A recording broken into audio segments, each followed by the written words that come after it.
તારતમ લાવ્યા એટલે એમને પૂનમનો ચાંદ કર્યો. અને આવો એટલે દેવાપીના બીજો જન્મ જે થયો એ આ પૂનમનો જે ચાંદ છે ને એવો અનેકો ચાંદને ઢાંકી દે એટલો પ્રકાશ થયો. અને એટલે એનું નામ શું પડ્યું?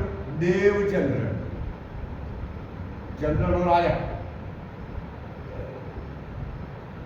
એટલે આ જન્મ પહેલો થયો દેવાપીનો.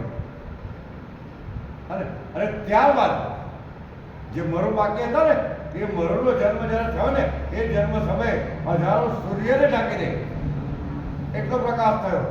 એટલે એમનું નામ શું પડ્યું? મહેરરાજ. મહેર એટલે સૂર્ય, સૂર્યનો રાજા.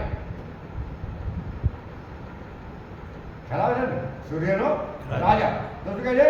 એ સુધ જો લે આए રોલના ચોથે આસમાને શ્યામાજી. રોલનો મતલબ શ્યામાજી. અને ચોથો આસમાન પરમધામ. આપણે નાસુત, મલકુત, જબરુત અને લાહુત એ કુરાનમાં કહ્યું છે.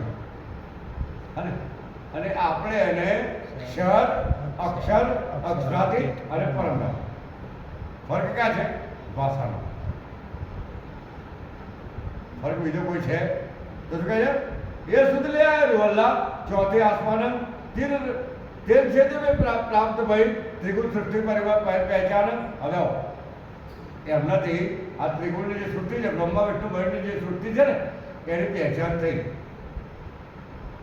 કે ત્રિગુણની જે દુનિયા છે ને એ ત્રિગુણી દુનિયાથી ભવસાગર પાર થવાય નહીં, જીવને મુક્તિ થાય. અને જીવને મુક્તિ થાય એ ક્યારે બની શકે નહીં. આ પ્રસંગ કહી દઉં તમને કે ભાઈ એ આ જે દુનિયાનું જે કર્મકાંડ છે એ કરવાથી પરમધામ પહોંચી જવાય, વૈકુંઠમાં જવાય. આવું કોઈ પ્રમાણ કોઈ જગ્યાએ છે નહીં. અને સ્વર્ગ અને વૈકુંઠની આશા જે આપણે કરીએ છીએ તો સ્વર્ગ વૈકુંઠમાં જીવ જાય ને તો ત્યારે તકલીફ છે સાહેબ. કેમ તકલીફ? કે જેટલું તમારું પુણ્યદાન એટલું ફળ.